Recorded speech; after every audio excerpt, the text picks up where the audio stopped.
خصوصی رپورٹ دیکھیے ہمارے نمائندہ صادق امین اسلام کی۔ ہم پاکستانی لوگ یہ کہتے ہیں کہ ہم زندہ قوم ہیں، تو ہمارا آج کا سوال یہ ہے کہ ہم واقعی زندہ قوم ہیں یا نہیں ہے، تو اس بارے میں ہم اپنے دوستوں سے کچھ تھوڑی رائے لیتے ہیں کہ ان کے بارے میں، اس سوال کے بارے میں ان کا کیا خیال ہے۔ تو ہمارے ساتھ بیٹھے ہوئے ہمارے ایک بھائی، ان سے بات کرتے ہیں۔ جی السلام علیکم۔ جی سر، کیا حال ہے سر؟ ٹھیک ہے، کیا نام ہے سر آپ کا؟ اچھا محمد شکیل صاحب، کیا کرتے ہیں آپ؟ اچھا سر، ہمارا سوال یہ ہے کہ ہم زندہ قوم ہیں؟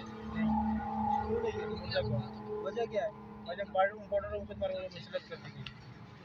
اچھا، امپورٹنٹ حکومت مسلط کر دی گئی ہے، زمین فروش آ چکے ہیں، اس کی وجہ سے ہم زندہ قوم نہیں ہے۔ پہلے بھی نہیں تھا، ابھی بھی نہیں ہے۔ So the answer is good one. تو ہم اگر یہ پوچھیں کہ اس کا کیا حل کیا ہے یا جواب کیا ہے، تو اس کے بارے میں ہم کیا کہیں گے؟ ہم زندہ قوم کیسے بنیں گے؟ اس کا کوئی حل نہیں ہے اس کا۔ جی نہیں سر۔ سنوبر خان صاحب، آپ سے یہ پوچھنا ہے کہ پاکستان کا مطلب کیا؟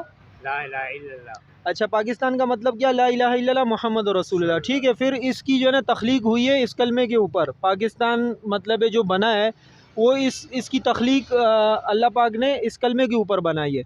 تو پھر ہمارا سوال یہ ہے کہ اگر اس کلمے کے اوپر اس کی تخلیق ہوئی ہے تو کیا ہم پاکستانی کہتے ہیں کہ ہم زندہ قوم ہیں؟ تو کیا واقعی ہم زندہ قوم ہیں؟ جی بالکل، ہم زندہ قوم ہیں۔ ذرا ثابت کریں گے کیسے زندہ قوم ہے؟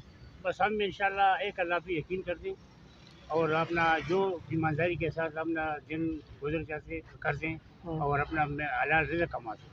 اس وجہ مختصر یہ کرتے ہیں کہ پاکستان کی بنیاد رکھی گئی کلمہ طیبہ پہ، جس کا کلمہ طیبہ ہے کہ لا الہ الا اللہ۔ پاکستان کا مطلب کیا؟ لا الہ الا اللہ محمد رسول اللہ۔ تو سوال یہ بنتا ہے کہ اس لا الہ الا اللہ محمد رسول اللہ پہ عوام ساری پورے حساب سے اس کے اوپر عمل کر رہی ہے؟ صادق بھائی، سب سے پہلے بات یہ ہے نا کہ ہمارا جو مقصد تھا نا پاکستان حاصل کرنے کا، وہ صرف قائد اعظم کے ساتھ ہی دفن ہو گیا۔